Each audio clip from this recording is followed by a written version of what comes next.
Principal. Good afternoon, students. Good afternoon, sir. Teachers, we also welcome again. We had a session together, and now it's time to have a session together with students. And my name is Mwangi Matombe. I am from Nairobi. I actually came from Nairobi this morning because I had an appointment in this school to come and empower students and teachers like I've been doing in different parts of the country for a long time, quite a long time, because I started this mission of empowerment way back in 2015. And my profession, I'm a professional trainer on strategy, performance management, change management, also leadership. Also, a widely published writer on the same areas. So far written 2 books and 1 booklet. One of the books is titled Career Dynamics in the 21st Century. Have you ever seen it? In your school now, you should be able to see it and read it. Then,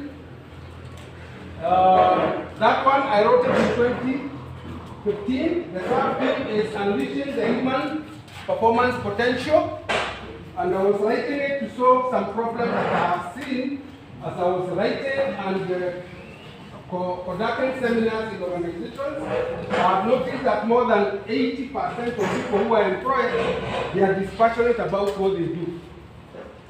And I got disturbed by that observation, and I realized there was wastage of a lot of wastage of human capital. And as I was researching, I realized that more than 50% of Kenyan school graduates are unemployable. Are you aware of that? Yes. Not unemployed. They are. What does that mean? People who are properly empowered with the power to read and do what pertains to the degrees conferred, they easily secure jobs or create their own. Is that clear now? Or? So when you find people who are jobless and they have gone up to university and gotten degrees, there's a problem, not with the jobs, but with those people. Are we together? And those people, the problem is based on the empowerment process that they went through while in school. Are we together? And that is now what made me to write this book titled Career Dynamics in the 21st Century. And eventually, in 2016, it was used for architecture of the competency-based curriculum. Competency-based? So, here in front of you is an architect of the competency-based, and what I'm going to take you through, and the principle can confirm that, is very much related to what is happening in CBC. Okay? So that we can align you with the thinking of the 21st century. Because the school system up to now, the thinking is based on 20th century. And I'll tell you the details about how the two differ. Are we together? Now, 2018, I wrote the next book titled Living Beyond Survival, Something No More Tiptoeing in Life.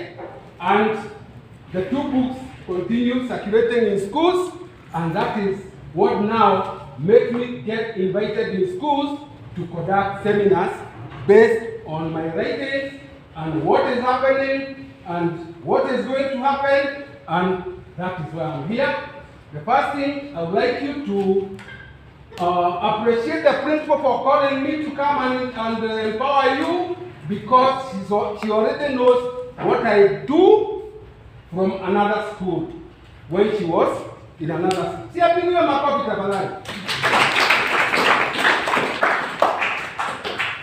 I've been to many schools in this country, spread around 12 counties so far. And here in Nyeri County, the first school that I ever went to was Kiambu. You know Kiambu? Yes. That was in May 18, 2018. I still remember that date. And the school started doing very well. Since that time, I had a seminar for teachers and from 3 and 4 class. Then, the next school that I went to in Nyeri is Iriaini Girls. You know Iriaini Girls? Yes. It's in Mathaithi. I had a seminar for teachers, and immediately after the seminar for teachers, which was in 2019, April, I was invited again the same week to conduct a seminar for the Form 4 class. And at the same time, May 2019, I was at Karima Boys High School. You know Karima Boys High School? Yes. The class of Form 4, and they did very well that year. And the other school that I have been to is Kiambu Girls, class of Form 2 in 2021, October. I still remember October 17. And sometimes in May 2021 also, I had been to a school near here called Kiambu Girls. See, it's in your neighborhood.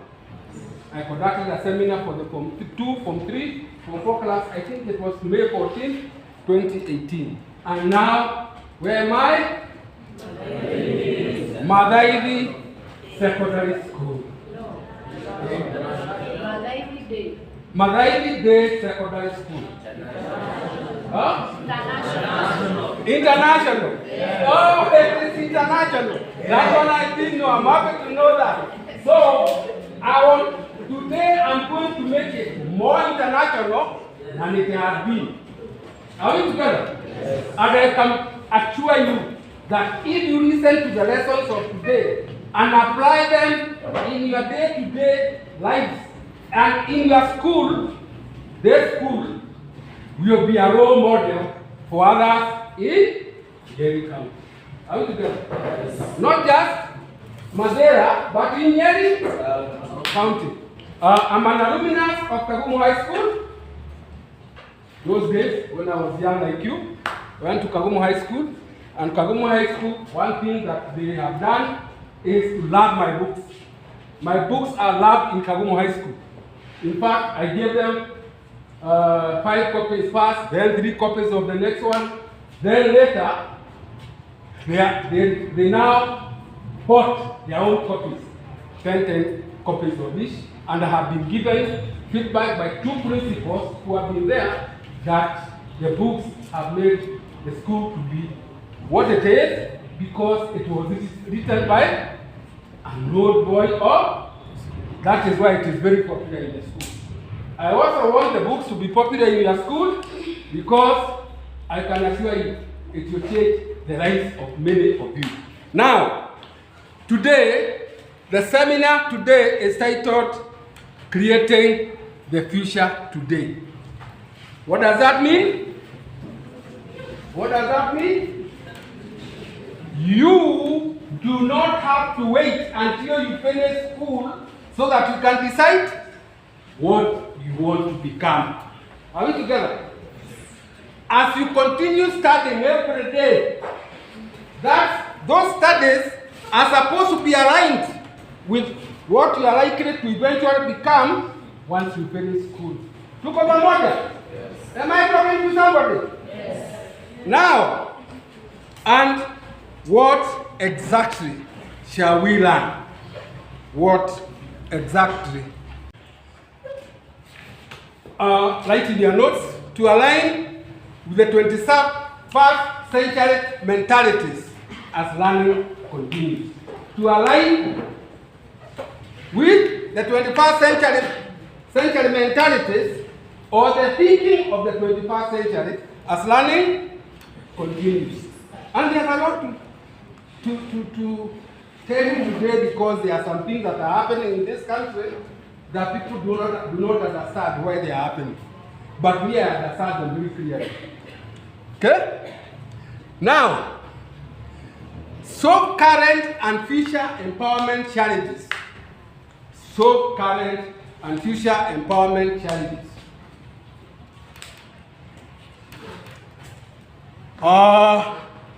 Align studies with personal natural orientations.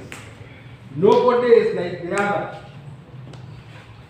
You are not like your father. You are not like your mother. You are not like your sister. You are not like your brother. We are all genetically different. Are we together? So it's good to understand your natural orientation. Finally, how many of you are swimmers? How many of you are swimmers? Huh? Hakuna? There are no swimming pools here. Wow! Happy happy. Now, when you swimming is enjoyable.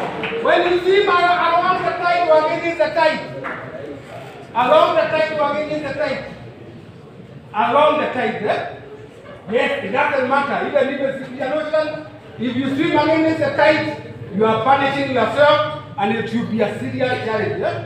But if you swim along the tide, it's always enjoyable. You'll be like a fish in water. I'm a great swimmer, by the way.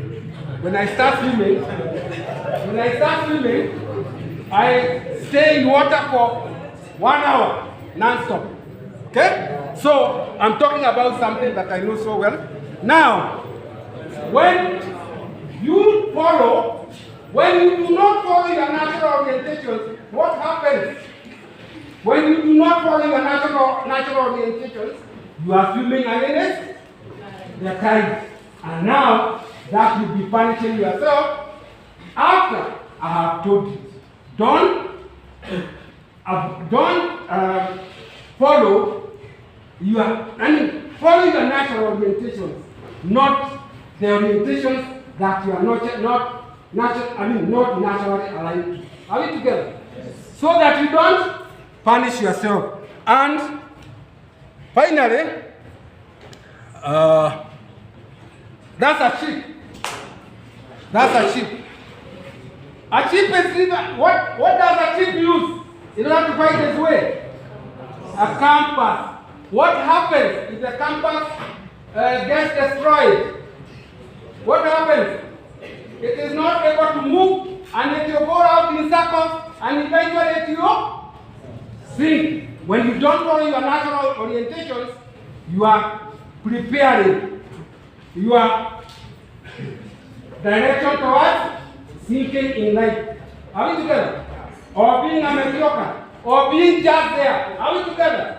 When you have the natural skills that are supposed to take you and enable you to use your compass. Now, having said that,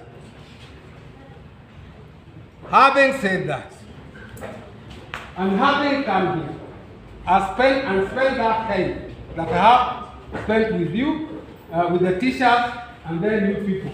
I want to believe that